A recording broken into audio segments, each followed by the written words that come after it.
In 1 Chronicles chapter 18, the focus shifts from God's covenant promise to David to the expansion of David's kingdom.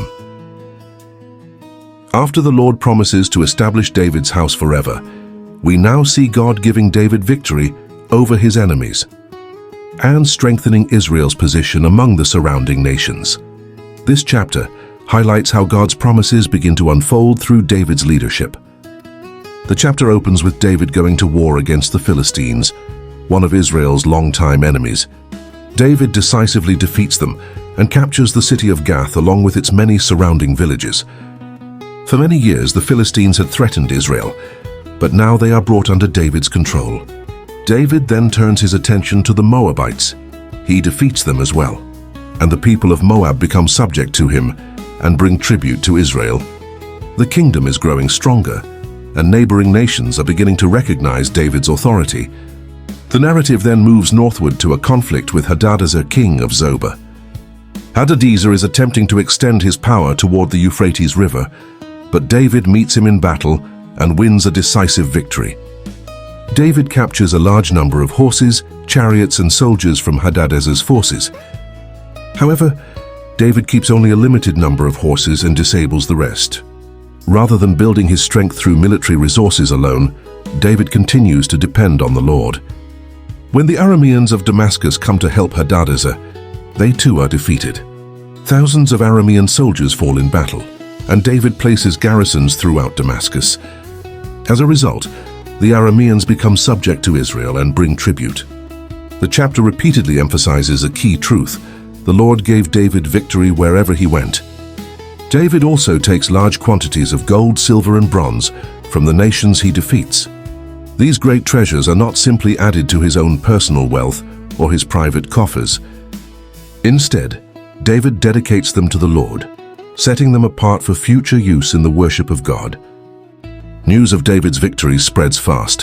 When King Tu of Hamath hears David defeated Hadadezer, he is pleased.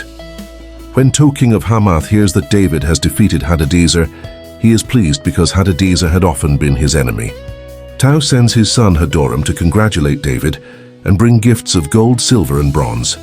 David dedicates these gifts to the Lord as well, along with the treasures collected from Edom, Moab, Ammon, Philistia, and Amalek.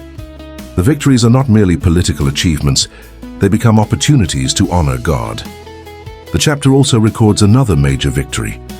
Abishai, son of Zeruiah, defeats 18,000 Edomites in the Valley of Salt. Garrisons are established throughout Edom, and the Edomites become subject to David. Again, the writer reminds us that the Lord gave David victory wherever he went. The chapter concludes by describing David's administration. David reigns over all Israel and governs with justice and fairness for all his people. Key officials are appointed to help manage the kingdom. Joab, son of Zeruiah, commands the army. Jehoshaphat, son of Ahilud, serves as recorder. Joab, son of Zeruiah, commands the army.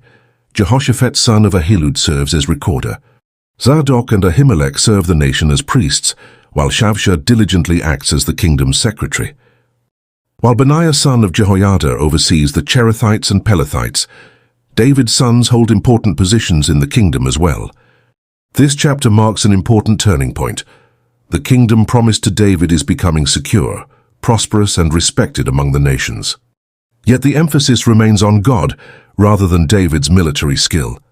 Every victory points back to the Lord's faithfulness. The key message of this chapter is that success comes from God's blessing. David fought battles and led the nation wisely, but the repeated reminder is that the Lord gave him victory wherever he went. Next comes 1 Chronicles chapter 19, where a misunderstanding with the Ammonites leads to war, and David's commanders face a powerful coalition of enemies on the battlefield.